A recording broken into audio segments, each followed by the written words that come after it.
What's up, everybody? It's JT Sports and back you guys with another video. This video I'm here with my Florida versus Georgia Week 10 college football preview and prediction. I'm going to be previewing this game and give my prediction for who will win this game. And before I begin, make sure to like the video, subscribe to the channel, little NFL videos and college football videos daily. Also make sure to hit that bell icon, which is on the right of the subscribe button. It will alert you every time I upload a new video. Now, in this game, we have the one-loss Florida Gators, who are ranked number 6 in the nation.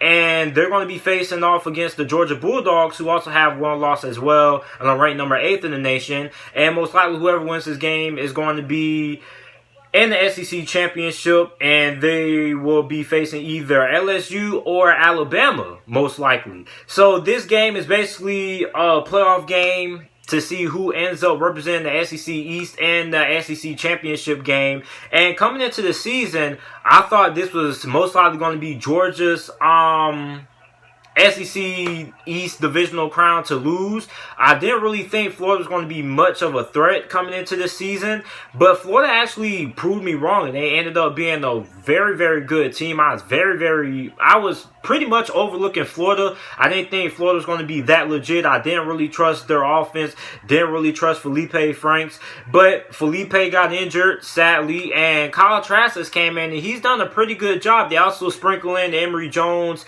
a little bit. He also comes in on a couple of plays as well. But for the most part, this Florida offense is pretty solid. And their defense, man, I think Florida has the most talented defense in the SEC. And I receive a lot of flack for this.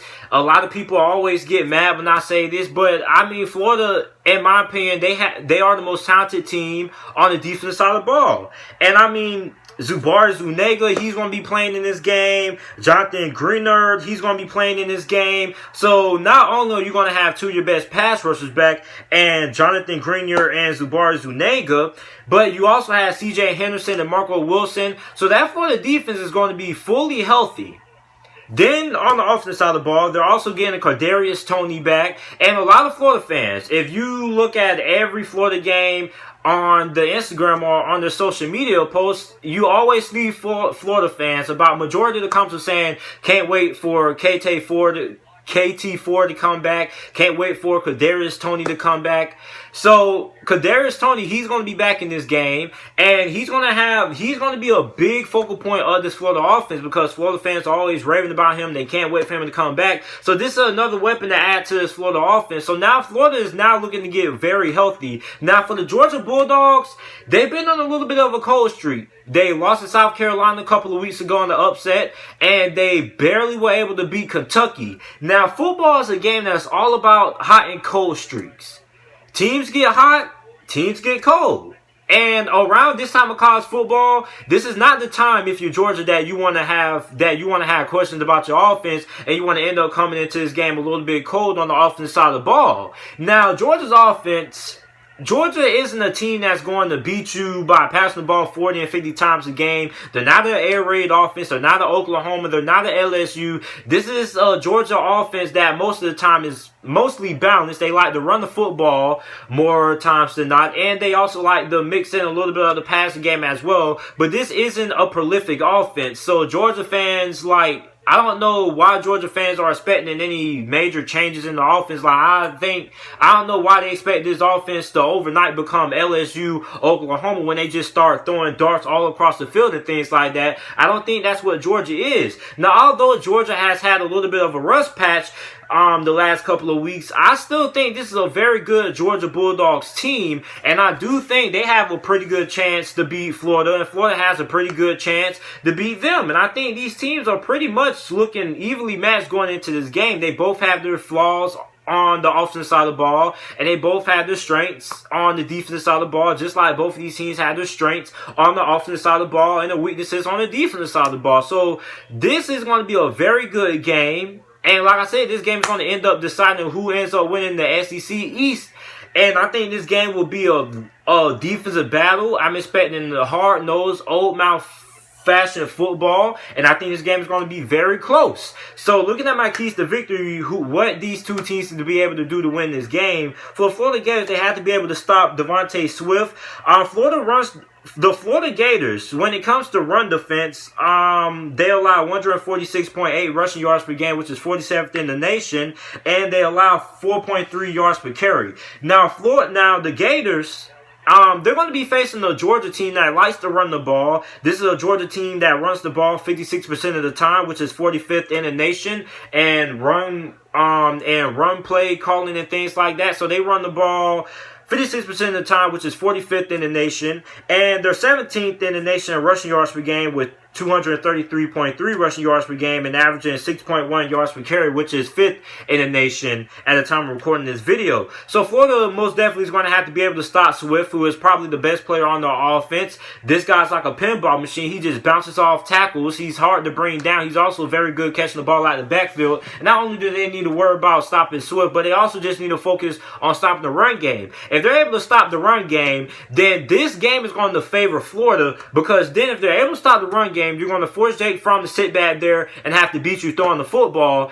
And then when you have guys like Zuniga, you got Greenard, you got C.J. Henderson, Marco Wilson, this is a Florida team that's strength is stopping the pass. So if you're able to stop the run, then you get Georgia playing to the strength of your defense, which is stopping the pass, which if they're able to stop the run, then this is a game that could end up leaning towards Florida's favor, because they're going to force Georgia with Jake Fromm to pass the football, since they're not going to have a lot of success running the football if they're able to stop the run. And Jake Fromm is going to have to beat this Florida team through the air, which is something that would not favor Georgia, or will more likely favor Florida, because Florida is a very good team when it comes to stopping the run. When you just look at the personnel and the time that they have on the defense, this defense is geared to stop the pass. When you have the two talented pass rushers, Zuniga, you got Greenard, you also got C.J. Henderson and Marco Wilson in the secondary. So if Georgia has to rely on their pass game to win the football, that would play towards the Florida Gators defense strength, which is stopping the pass. And if that happens, then Florida has a good chance of winning this game. The next thing Florida has to be able to do is they have to be able to score in the red zone. Now, Florida is one of the worst teams in college football when it comes to red zone scoring. They're 100th in the nation in red zone scoring percentage, and they're gonna have to find ways to score in the red zone, because this Florida defense, this Georgia defense, they're 4th in the nation in red zone defense. So they do not allow a lot of teams to score touchdowns when they get inside the 20. So Florida, they're gonna have to come up with some innovative play calling. They're probably going to end up throwing Emory Jones in the red zone to give Georgia a little bit of a different look and whatnot. But I mean, this Florida offense is going to have to find a way to score in the red zone, because a big reason why teams lose tough rivalry games is because they're not able to score inside the red zone. And when you're in a rivalry game, the game is most likely going to be close. So the difference between a rivalry game is going to be 3 points and a touchdown. And in a rivalry game, most rivalry games are very close, especially in a game like this, which I'm expecting to be very low scoring. Touchdowns and field goals are going to be the difference between winning this game. A field goal, not getting a touchdown inside the red zone for Florida, could be the difference between them winning this game and losing this game. And that's the same thing for Georgia. So, scoring in the red zone, Florida has to be able to score touchdowns in the red zone instead of coming away with field goals. Because if Florida is walking away with field goals, then that could end up favoring Georgia. And like I said, this is a rivalry game. Rivalry games, for the most part, are fairly close. And most of the time, a field goal and a touchdown is the difference in some of these close rivalry games. So a field goal, Florida coming away with only kicking 3 points instead of being able to score a touchdown, could be the difference why they lose this game. So it's very important that Florida finds a way to punch the ball inside the red zone. And a big reason why Florida isn't able to score in the red zone that much is because they're not really effective running the football. They haven't really, for the most part of the season, haven't really been that successful, apart from a couple of games, running the football. So the next thing that Florida needs to be able to do, and this is key to the game that goes for both of these teams, Florida and Georgia, because both of these teams are not good when it comes to converting on third down.